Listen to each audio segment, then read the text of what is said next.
which placed the kingdom under the Northwest Ordinance in 1787. Thank you. Seeing no other testifiers, we're going to move into referrals, and I'd like to ask the committee if we're okay with taking Communication 346 Resolution 142-13 out of order. Okay, so Mr. Clerk, please read in to the record Communication 346 Resolution 142-13.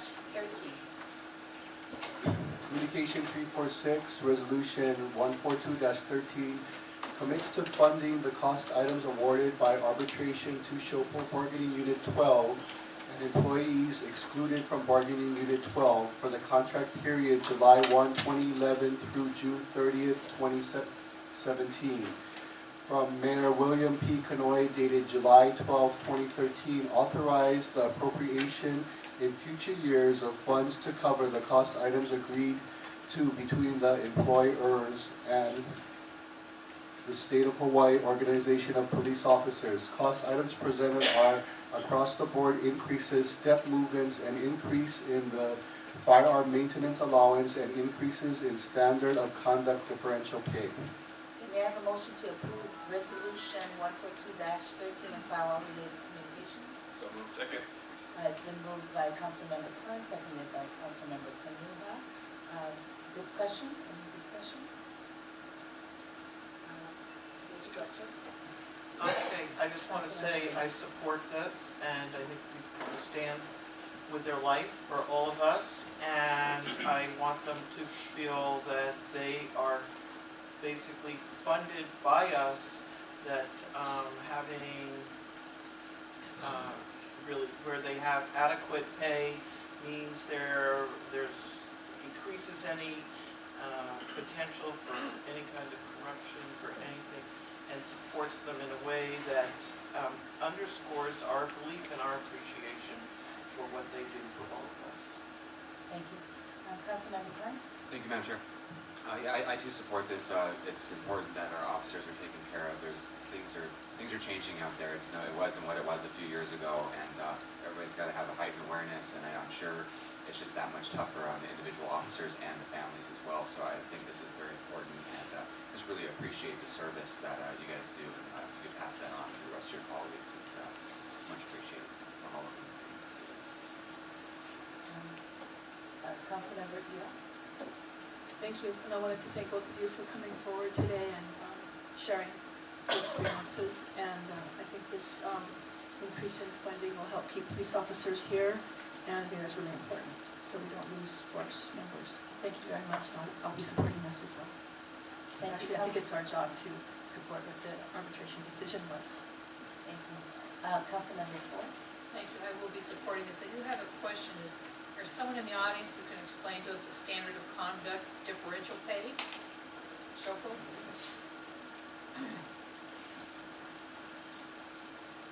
So when you turn on your mic, would you re-identify yourself, please?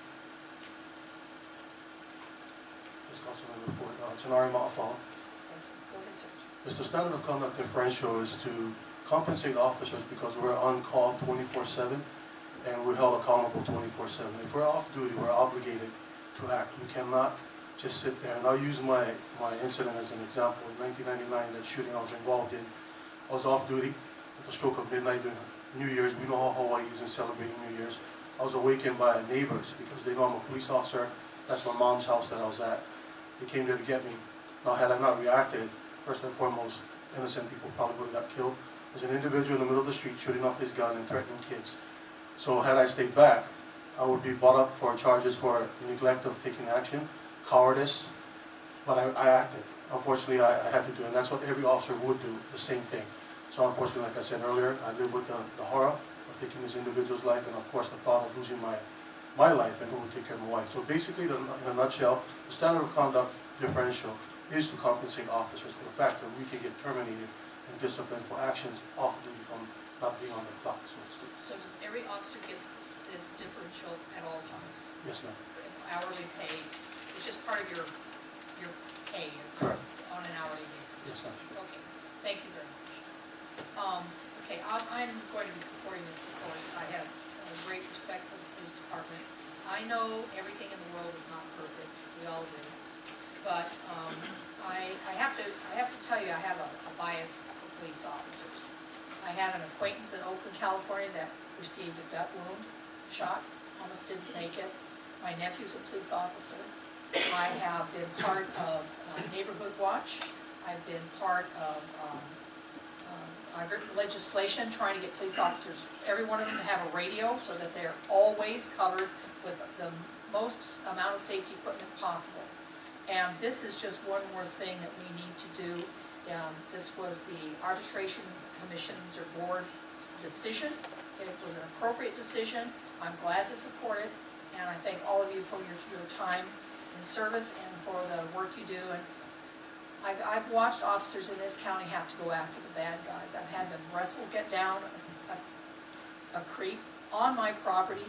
I've watched them have to go into somebody else's property with a pistol pulled out to arrest somebody. I could not do this job. I could not do this job. Thank God for all of you. I'll support it. Thank you. Councilmember Yoshimoto. Thank you, Madam Chair. I speak in support of the resolution. I just want to say, real simply that you have our support from the council, the community. I think Hawaii is a special place, and the police officers help keep it safe. I have classmates, friends who I see on a regular basis, and I'm so thankful that they dedicated their lives, and you've dedicated your lives to helping keep Hawaii safe, and you have our appreciation. Thank you, sir. Thank you. Councilmember Williams. Yeah, I have one quick question. Do you know what the base pay is, just to give us an idea? The numbers that we have here are sort of aggregate. But when someone coming in, they're starting with the base pay, and I realize that there's also the vacation pay and the firearm allowance and that, but so where does police officers start? Starting pay right now, until this takes place, it's approximately $53,000 to $54,000. It's a great question, man, if I could add just a little bit. When I came into the department back in 1989, my salary was barely $25,000 a year.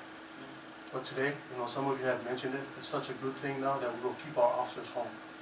Within the last, I would say maybe 6 or 10 years ago, we had a mass exodus from Hawaii because the West Coast departments knew that our officers are well trained. And I think, and forgive me if I'm speaking out of turn with respect to the numbers, but I know for a fact in Honolulu, we train one recruit from the application process all the way through their 1-year probationary period. It costs the county approximately $130,000 just for one. So yes, the question that you have there right now, the starting pay at the academy is about $53,000. And I think once this is have come to fruition as far as the council's approval for the funding, I think it'll be a little bit better, closer to like $55,000 or $56,000 as a starting. Right. And I had also heard about that migration from officers to the West Coast, that we train them, they're really good, and then all the top ones are offered a higher pay, and we lose them. So that's, I think, very important. And I do see here that the fringe benefits will go up 21%, so that there are a number of other categories of funds that will be paid. So thank you very much. And if there are other ways that we can be supportive in terms of training issues and in terms of anything, I hope that you see an open dialogue with us. I know that in Waimea, the whole institution of community police officers has been something really important. They're out there with us and not sort of the police versus us, the community feeling. And how we do neighborhood watch here, coming to community meetings, walking around, not always being in the car, has been, I think, something, how to connect people to these officers. So I felt that program has been really important in around South Carolina. Thank you very much. Thank you, Councilmember Anishi. Thank you. Yes, I will be supporting this, but also, council members, I just met with community policing, and they do need help with some of our contingency funds, because there are some projects or some equipment that they do really need, and that is not provided within the budgets, the police budget, so might be good for you guys to go and talk to them and see what the police department needs. Yeah. But then also, can I get Deanna to come up?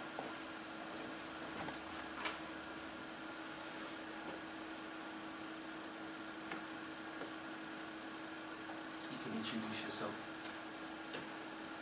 Deanna Sacco, Deputy Director of Finance. Thank you.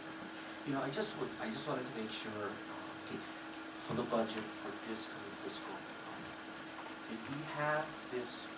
We didn't. So what? Not budgeted. Okay, so what is the department going to be doing to? Well, first of all, they want to ensure that all the jurisdictions do approve the arbitration. I think, are we the second one? I think there's still 2 more counties to approve. But we are looking at various scenarios of how to fund it, what to cut. Other departments very likely will have to take cuts to help fund these pay raises.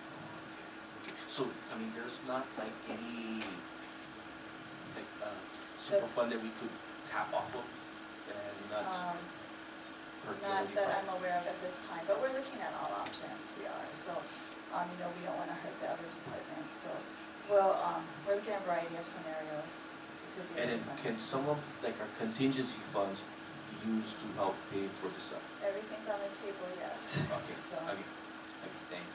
And I do support you guys, thanks. Good job. Thank you, Councilmember Camilo. Thank you, Madam Chair. I just wanted to say, mahalo for everything you guys do, and the community supports you. As you can see, we all pretty much support you. The question that I had maybe for Deanna was, with these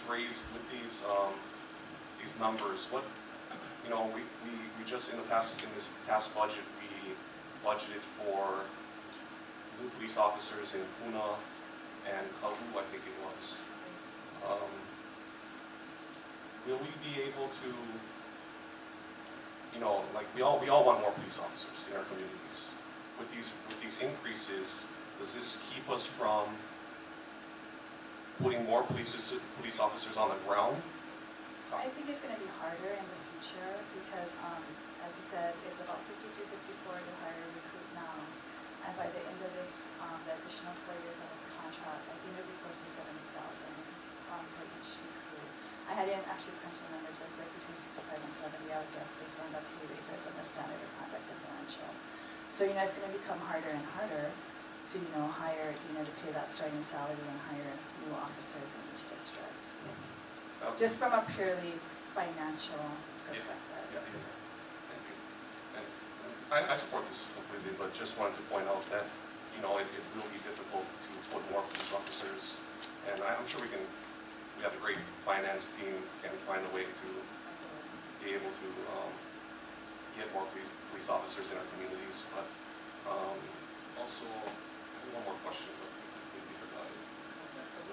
But I just wanted to say thank you, and thank you, Deanna, and hopefully we can, oh, yes, I remember what I was going to ask. What would happen, maybe Mr. Mahapala can answer this, what would happen if another county decided not to approve these increases? Well, legislatively, we go back to interest arbitration. But SHOPA, again, it's not a threat in any way, but just doing our fiduciary duty, that we will go to litigation because we truly believe what Chapter 89 is clear, that the arbitrator's decision is final and binding. Both parties had an opportunity to present their case before the arbitrator and arbitrator's panel, and with all due respect to the employer's efforts during this hearing, it's obviously that we give a more convincing, compelling argument to justify our position as to why the arbitrator will do what he or she did. And if I could add to the question that you had asked, with respect to recruits, because attrition is so high, and it's always evolving. In Honolulu, I can speak for Honolulu because I know the numbers in Honolulu. As I said before, we have 291 officers that's eligible to retire today. So no doubt we want to keep the seasoned officers as best as we can. A lot of these guys ain't going to stay that long. They've got their 25 plus years, they have other things to move on. So when you replace a veteran officer as such, you capture that and you put it back into the pool to fund future candidates. So it's an evolving thing and it helps out each other as it progresses on. But I agree with you, we definitely need more officers out there developing. Thanks for explaining that. And what you said first in the beginning statement, I completely agree. We have an obligation to support this arbitration. So thank you. Thank you. Council Member Elena? Thank you, Madam Chair. Thank you, Officer Malfaro, for coming here. One of the things that I wanted to ask, actually most of my questions have been asked by the council members, but I just wanted to know what was the main argument that was more compelling on your end that convinced the rest of the mayors and the governor? Well, first and foremost, the call to duty, what we do in the line of duty, that's, and it just so happened in Honolulu, in 13 months, we lost 3 officers in the line of duty. And I sit before you here today with a heavy heart. I just lost one of my brother officers in Honolulu to leukemia. And we have to look literally after their loved ones. So these are the reality stories that we put before our hearings. And then we also do our homework as far as the respective county's fiscal ability to pay. So we hired the top economist, the top CPA to do our number crunching for us. And believe you me, we totally believe. We agree to disagree in this venue, albeit arbitration hearing or right here before you folks here. But we also are very concerned, and we definitely look at the impact that it will have on the respective county and the state at large. So we've done our homework. There's always room for compromise. Had we pushed hard for the numbers that we actually wanted, like anything else, strategically, in representing your constituents, you want to ask for the world. But we got to be real, because there's 2 sides of the aisle that we're dealing with here. And you can ask any of the employers group that dealt with me across the table in negotiations. I've always been cordial, professional, and courteous to them, because I want them to make sure that it's not just a one-sided thing. Yes, we're representing the officers that put their lives on the line daily, but we got to be real. Is there really fiscal ability for the counties and the state to fund these pay raises? And we feel that we made an argument enough to where we went from asking for the world to coming all the way down here to where we felt was a good compromise for both parties to live with. Thank you. One of my main concerns is the fiscal accountability, and after hearing from Deanna that we can find that money for you. And as I was in the military, and I understand service before self, and I want to support you full-heartedly. I just want to make sure realistically we can fund it. And as I was told by our administration, our finance department, that we can. So I'm here and I will support this. Thank you. Thank you, Councilmember Ford. Thank you. I'd just like to get a little more perspective on the drain we have of police officers away. When my nephew first went into police work on the mainland, the entry pay here, because I asked him, would you like to come here and be caught? The entry pay here was $38,000. This is some years ago. So it was $38,000. His entry pay was $60,000. There's a $22,000 difference then. I suspect it's probably that much now. Also, when TSA came in to take care of the airports, we had a huge migration of officers, seasoned officers, that went to the airports to work for TSA. The pay was much higher, and the shootings were much less. So it was a much safer job. So we have some of our officers over there too. I do have a question to ask Shopo, but I'm no offense to you, but I'd like one of our Shopo people from this island. Do we have one here? Would you please come forward, please? You can stay there because there may be other questions for you, sir. Over 2 years, go ahead and identify yourself again. My name is Scott Pattery, Shopo Chapter Chair. Thank you. The reason I've asked you because you're from this island, and a couple of years ago approximately, I wrote legislation to get every single officer, I think 460 or something like that, a radio, a take-home radio with a charger and a battery backup. Have those, and it's been 2 years now. Does every officer have a radio with a battery backup to take home? Initially, initially when that radios did come out, well, first of all, thank you for that legislation for the radios, but when the radios did come out, everyone did have a radio, but with the electronics, sometimes they break. Yeah, they do, but they're supposed to turn them in and get them fixed at that Yes. point. So every But officer has a radio every- assigned to them to take home. Every officer has a radio available to them, To take home. not to take home. That's what the bill was about. These were take-home radios So the officer who's off duty and has to respond grabs his gun, his badge, his or her, and the radio, so that once they're out of their car, they're in constant communication. That was the legislation we passed. And you're telling me that you're not taking home radios. We could take the radios home, but a lot of us will leave it there because it's easier to charge, easier to have it available.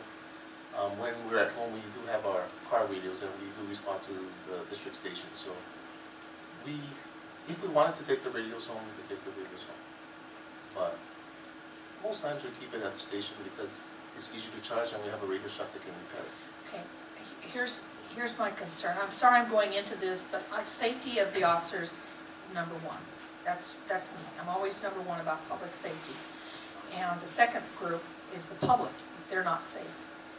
The reason the radios are supposed to be take home, they were supposed to have a second battery and a charger so you could charge them up at home so that when you walked out of your home, you were safe.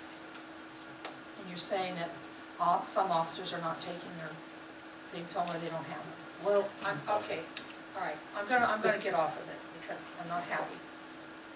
All right, now, the other thing I want to just comment on, that goes along with police, and the comments that were made about we're not going to be able to fund as many officers, which is probably true.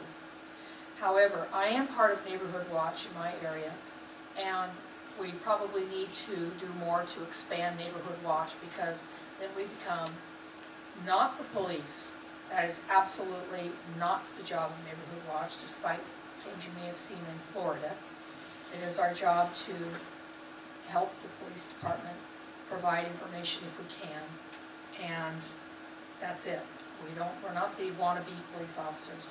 So I would encourage the police department to work with your communities and expand your neighborhood watches to as many subdivisions as possible, because we can help. We can't replace you. We don't want to, but we can help. Thank you. Councilmember Lillard? Yes. I wanted to ask Ann a question.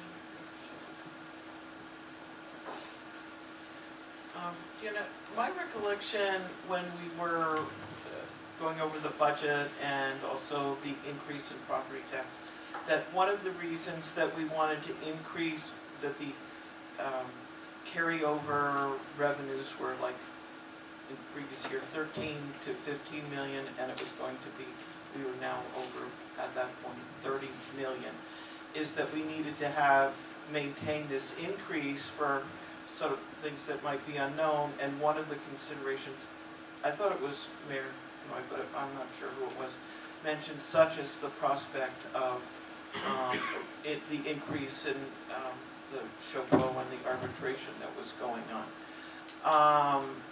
Is there some reason that we would not be able to use some of that carryover funding to provide for this increased cost? Like I said, everything's on the table. We're looking at a variety of budget scenarios to fund this. But one of the issues is that we have not closed the books yet for fiscal year 2013, so we're still in the process of that. And that carryover number changes each year. So we would have to wait for that final number to know for sure what we would have in excess of what we already put in the fiscal year 14 budget. Because we did budget, I forget the exact number, 21 million or so to use for fiscal year 14 already. But everything's on the table, and love to see what's available. Okay. When you do have those accountings for this year, I'd like to know what that number is. Yeah, we're required by county code to report that to the council. Okay, thank you. Thank you, Councilmember Onishi. Can I get Ron Takahashi to come? And just to let council members know, like I said earlier, for police and for Neighborhood Watch, I did meet with them, and they in dire of need of equipment like signs that they need to be posted in the Neighborhood Watch areas. They need some equipment, so I'll really suggest you guys go and visit them. But Ron, can you introduce yourself? Yeah, Ron Takahashi, Director of Human Resources. I always question about why does the state get involved in this negotiations for Shopo? Because really, they're not involved, right? Because they don't pay or they don't fund, right, anything to the police officers. It's the county's responsibility. So why do they get involved? Collective bargaining law, governor is part of the process, is part of the employer group. While they do not have police officers, and this does not actually have to go to the state legislature because they don't fund any police officers. But the law requires that the governor is involved in the process as part of the employer group. I mean, I just don't, because I can see like if they're like the state, so they get state workers, so they involve. But being county, unless they're gonna provide us some funding, that would be great. Like, so that's why the TAT is very important, and that's why I think councilmen really need to fight for that. And there will be proposals in the HSAC's package to get that increase, and that can help fund some of the increases for like manpower for our police officers. Like for example, like in Ka'u, because and Puna, where we have those beaches that need to be kind of, I guess, patrolled, right, and to make sure that public safety, is adequate, right? But I think that's where I think, other counties maybe, I'll follow that, our officer, follow that, maybe folks can do that too, as a push. When you go to the other counties, let them know, hey, we all got to get together and get to the legislature to increase our TAT. Sorry, if I could add that, without a doubt, the TAT, we fought for it. Another venue that we've argued, and to this very day is frustrating, our police officers, our county employees, we issue the mass citations. Unadjudicated fines, whether you know it or not, it's another area that I always argue. Our employees, the county employee officers, are issuing the citations that generates approximately 4.3 million to the state coffers, and we don't get a penny from that. And I tried lobbying the legislators, and the only way they said that it could be allowed by law is through a grant and aid process, but those monies will not be earmarked specifically police. So that's another avenue. Again, and Mr. Takashi just alluded to here, that it's unfortunate that the governor carries 4 votes and each county mayor carries 1 with respect to the finalization of an arbitrated or non-arbitrated decision. But we're county employees. But we've always battled that same thing, and again, like I said, in those issues, we stand united because we're here. And like I said earlier, we're definitely concerned about the fiscal ability of each county. So we're not going into it blind and not disrespecting and being careless and not taking into account what they have to fix each and every day. Yeah, that's true. And HSAC, from when I got in like 2008, we always had that proposal about the uncontested tickets, because our county, or the police officers are the one issuing it, and people are not, they're not challenging or anything. So the state is getting all this free money, and we're saying, where's our share, right, to offset our expenses? But they go like, no, it's all ours, right? And so that's the part where I think we need to all get together, counties, the unions, and go to our legislatures and tell, hey, we gotta get some equal funding too.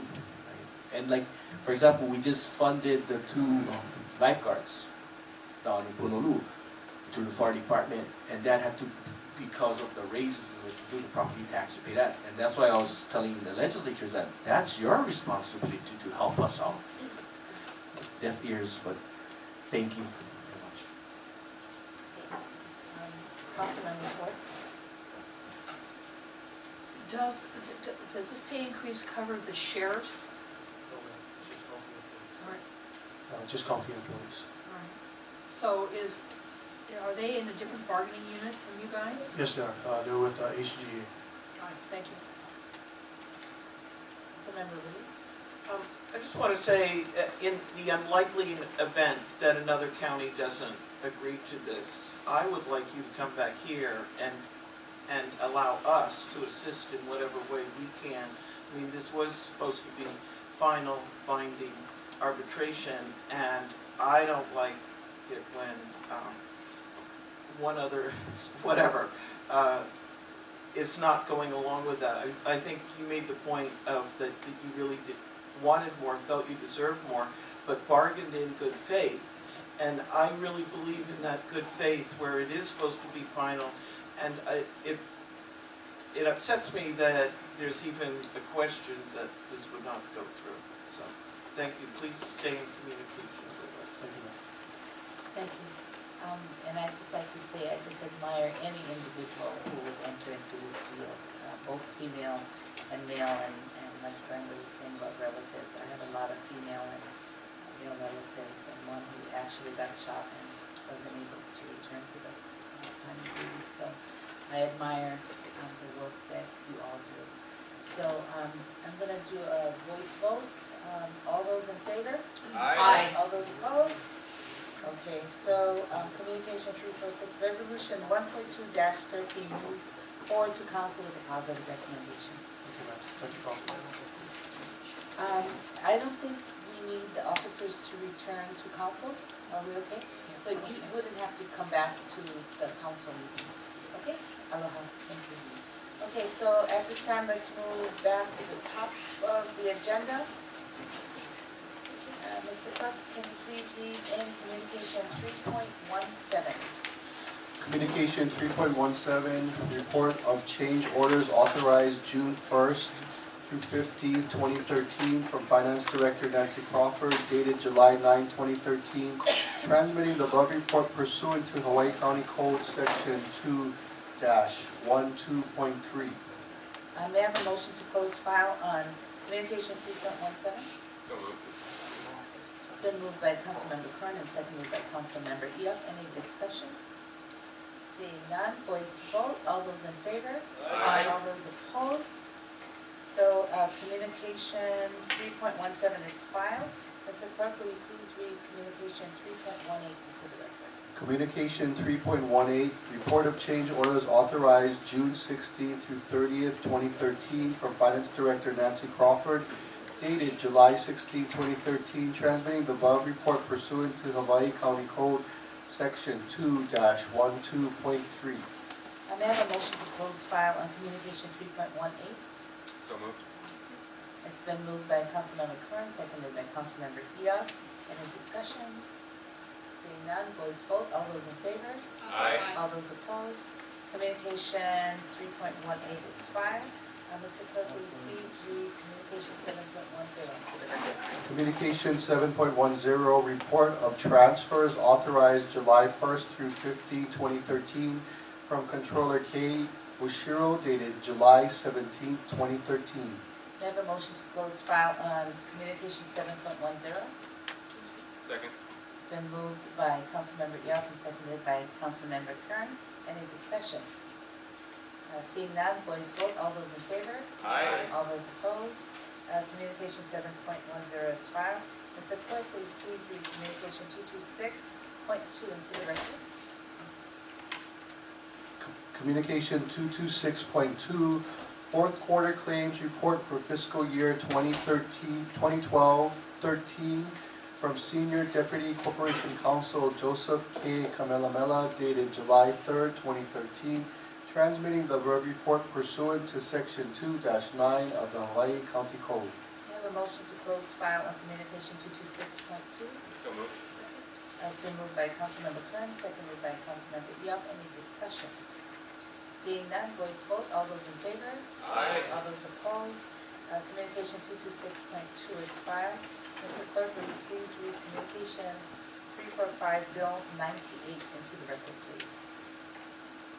Communication 345, Bill 98, amends ordinance number 13-66 as amended relating to public improvements and financing thereof for the fiscal year July 1, 2013 to June 30th, 2014. From Finance Director Nancy Crawford, dated July 11, 2013, adds the Parks and Recreation Waimea District Park State Project for $2.5 million to the capital budget. For funds for the project shall be provided from state grants receivable. May I have a motion to approve Bill 98? So moved. Second. It's been moved by Councilmember Willie, seconded by Councilmember Kern. Discussion. And for all related communications, thank you for that. Councilmember Willie? Yes. And Clayton, can you come forward as the Director of Parks and Rec?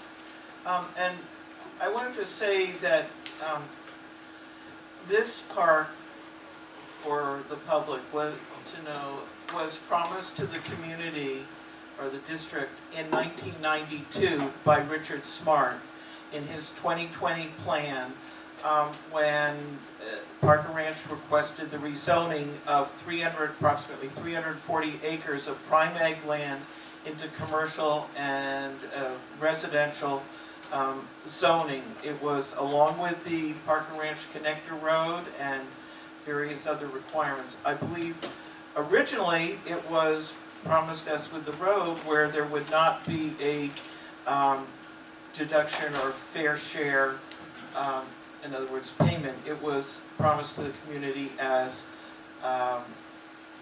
one of the key reasons that the whole community supported it. Do you know how, I believe now it is under the district park, they are provided credits for the value of the park and improvements in fair share? Do you know how that works? Okay. Hi, members of the county council. Margaret, I'm not familiar with what you're trying to say right now, but I, at this point, there is the subdivision of the park going on currently, which is in planning, and we do have this appropriation happening because the state is sending us money over, so we need a place to put the money in right now. The park is moving, quite nicely as far as,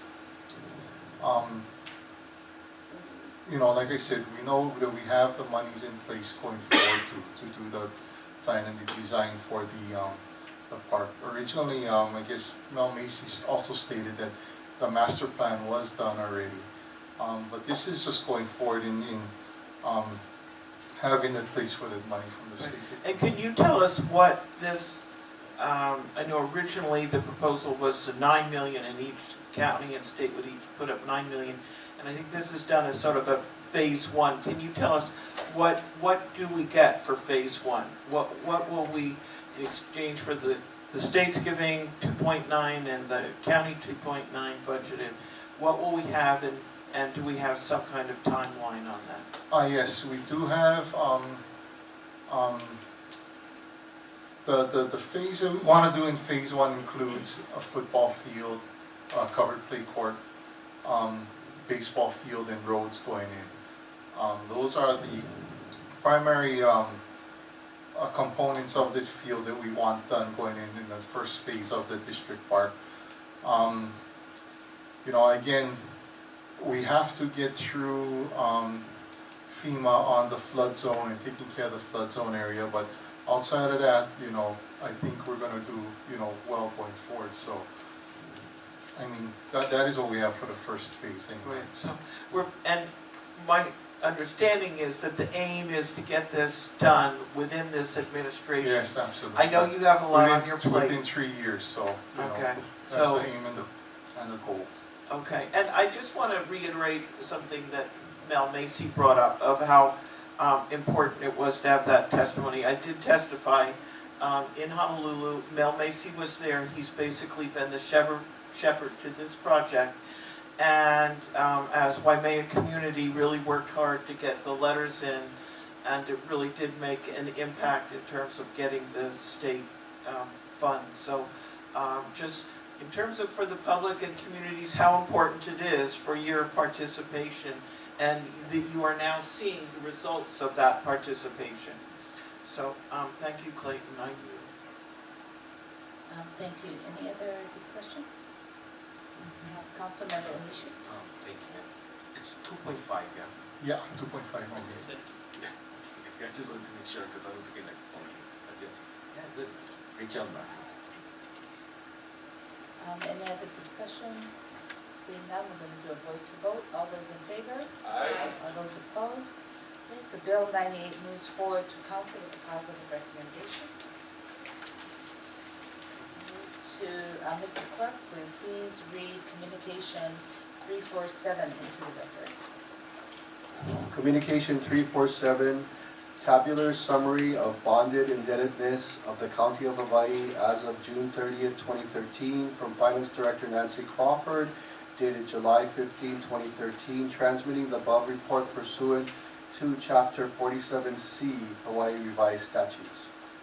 Okay, may I have a motion to close file on communication 347? So moved.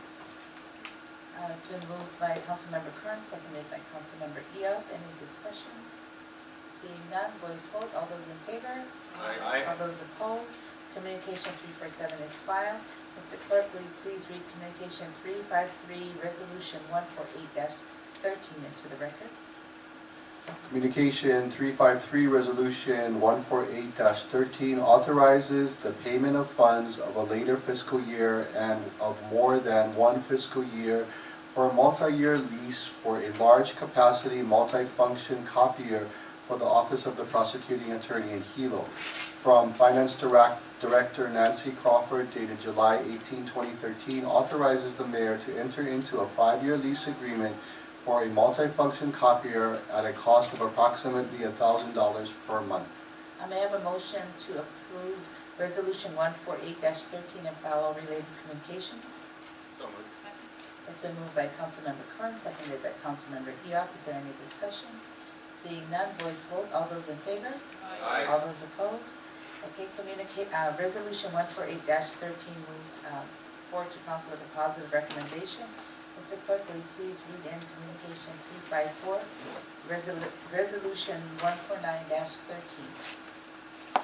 Communication 354, Resolution 149-13 authorizes the Director of Finance to negotiate a lease of real property situated at Waikea, South Hilo County and State of Hawaii, adjacent to Onikahakaha Beach Park with He Ola Ho'o Ke Kumu Niu. From Finance Director Nancy Crawford, dated July 18, 2013, authorizes the Finance Director to negotiate a 10-year lease with additional renewal options of 1-year increments with He Ola Ho'o Ke Kumu Niu, a nonprofit organization for the real property identified as Tax Map Key 32-1-014. 036. The organization wishes to use the parcel to develop and maintain a Hawaiian cultural center for public education and display, and will include crafts of drum and canoe carving. May I have a motion to approve resolution 149-13 and file all related communications? So moved. Second. It's been moved by Councilmember Onishi and seconded by Councilmember Kern. Any discussion? Seeing none? Oh, Was there anyone here from the organization that maybe wanted to come and say a few words about your plans, or? please come forward. Thank you. So the public understands what's going on. If you could, just move the mic closer to you and then press the base of the mic to turn it on. Thank you. And thank you, Councilmember Kanoa. Yes, good morning, Mr. Chair and the Council. My name is Keelan John Toraldi, and we have a 501c3 nonprofit Hawaiian organization. We've been active for at least 12 years already, and we've been teaching Hawaiian culture and arts and design different plants and native plants, canoe plants, down at Onikaka, which we call Liikai, Hawaiian Cultural Center, to educate community and schools on the Big Island. And besides the schools, we've been having different organizations come down to teach and to practice the talents with the kids and adults around the Big Island. Yeah. Thank you for everything that you do. I've heard of you guys' organization, so I'm glad you're here to talk a little bit more about it. I completely support this. I know you guys are doing a great job. I wish we had more organizations around the county that did a lot of the stuff that you guys do. I know my family does a lot of things in Kona for the cultural programs, and I'm glad you guys are are focused on the culture and the history, and like you said, the canoe making and all that type of stuff, everything that you guys do. So mahalo for everything that you do, and I completely support this, and thanks for being here to tell the public exactly what you guys do in the area. that we're talking about, so, follow. I'm gonna mahalo everyone on the Big Island and the county council. Thank you. Councilmember Thank Onishi? you, Madam Chair. Yeah, this is in my district, and basically it's just a renewal, right, of your lease. Yes. Yeah, because Keone's been there for a while. When I got in, he was there already, and he, you know, he has his like hale that they build and everything, and he does all the administration and the teaching to the young kids.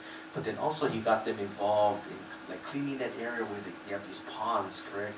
Yes. Yeah, and then for, what was it, like about 2-3 years ago, you got a little bit more areas, right, or something? Yes. You got, yeah. Maybe you can explain a little bit about that, what you did on that part. Yeah, the fish pond, it's like maybe 8 acres of fish pond in there.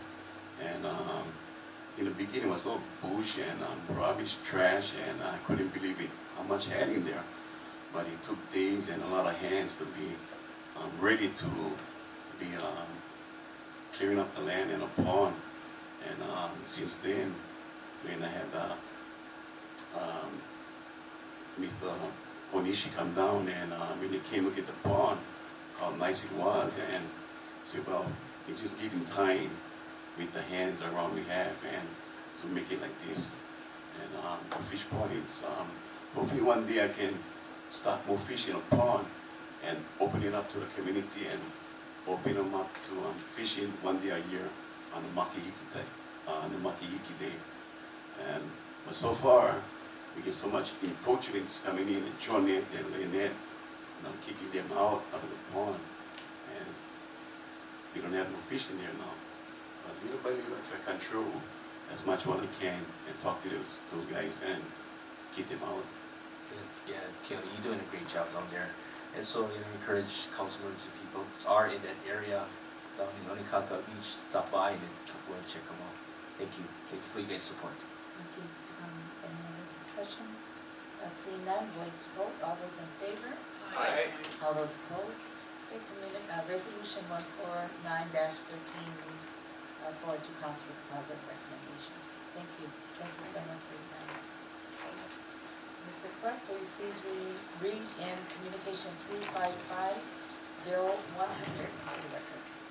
Communication 355, Bill 100, amends ordinance number 13-66 as amended relating to public improvements and financing thereof for the fiscal year July 1, 2013 to June 30th, 2014 from Finance Director Nancy Crawford, dated July 18, 2013, adds the Public Works Kilauea Avenue resurfacing county project for $1,972,000 to the capital budget. Funds for the project shall be provided from general obligation bonds, capital project fund balance, and or other sources. May I have a motion to approve Bill 100? So moved. It's been moved by Councilmember Kern, seconded by Councilmember Pial. Is there any discussion? Yes, Madam Chair. Councilmember Yoshimura? Mr. Gonzalez, are you here for this particular matter? If I can ask you to come up.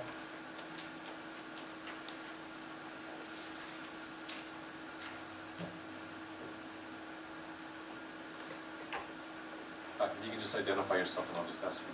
Good morning, Brandon Gonzalez, Deputy Director, Department of Public Works. Good morning, Mr. Gonzalez. Just a quick question. So as far as this project is concerned, assuming this passes the council, when will the work begin? That's a good question. We are finalizing design at the moment. We've been trying to target getting it done within this next fiscal year. Okay, that's good. And then just as a general comment, because a lot of the concerns that I have from our constituents is that our roads are really bust up, using the word, for lack of a better description. And this is kind of an extension of the previous work that was just done, right? Correct. We started with phase 1, which was Kilauea Avenue from Puna, Hawaii to Hawaii Street. The contractor was able to progress. We actually had 2 contractors, one for the road work and one to address a drainage problem right across from the pet store. She is the pet store. Okay. Stacy's Pets. And then we had more time and extra funds for the first allotment, so we did a phase 2 from Hawaii Street to Apuni intersection fronting Kawamoto's, so the Hamakua side. And what we didn't touch, because it was gonna be a major cost, and we saved for this phase 3, was the intersection signal improvements. So coordinating the various signals, and then the road work from the intersection to the bridge just past on the Puna end of the bridge. So that's what phase 3 encompasses. Okay, and thank you, and because I've received, that's the common comments that I get from the public is the road conditions. So I want to thank the Public Works and the mayor for moving forward. Thank you. Thank you. Thank you. Any other discussion? Councilmember Onishi? Thank you, Madam Chair. Yeah, Brendan, thank you very much for, you folks moving on, because, I guess when you folks did phase 2, I noticed, I think I sent an email to you guys about that, there was markings on the right, on the other part, and I was like, hey, so are you guys doing this? And you guys said, oh, depending on funding and so forth, but, thank you very much, this is great. And I think the public, when they travel on the road, will be much happier, because then you go from a nice road, then you go to the bumpy road, and then you go back to the paved road, so I think they'll be really happy. Thank you very much. Well, we thank you. We thank the public for their patience. Yes, we were very glad we could do the phase 2 section because it addressed a recurring pothole. If any of you are familiar at the Longs intersection, that kept appearing after heavy rains and the fill material would get displaced. And we asked the public to be patient. A more permanent fix was in the works, and we were glad that we were able to do that. So, thank you. Yeah, that pothole, because Brandon knows, I was sending on emails every time, hey, you guys gotta fix it, you guys gotta go look at it, but thank you very much for you guys' hard work. Thanks. Thank you. Any other discussion? Seeing none, voice vote. All those in favor? Aye. All those opposed? Okay, so Bill 100 moves forward to council with a positive recommendation. Yeah, we have a motion to adjourn. Move to adjourn. It's been moved by Councilmember Kern and seconded by Councilmember Yoshimoto. This meeting, all those in favor? Aye. All those opposed? This meeting is adjourned. It stunned me that I couldn't, because I kept looking at you and saying, Well, I was like, did I say enough? yeah. Didn't want to cut you off. I also didn't mean to be monopolizing Yeah. the motions either. You're doing a great job. I wait like 2 seconds. There was sometimes The motion that does. they do.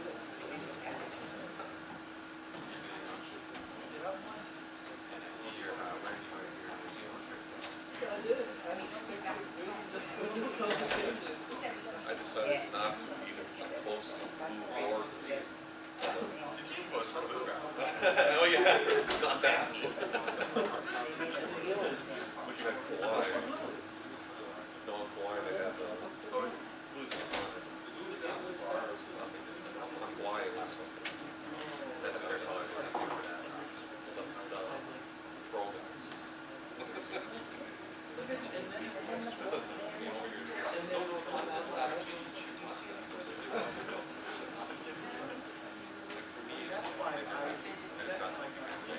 I was watching it yesterday. I mean, wait a minute.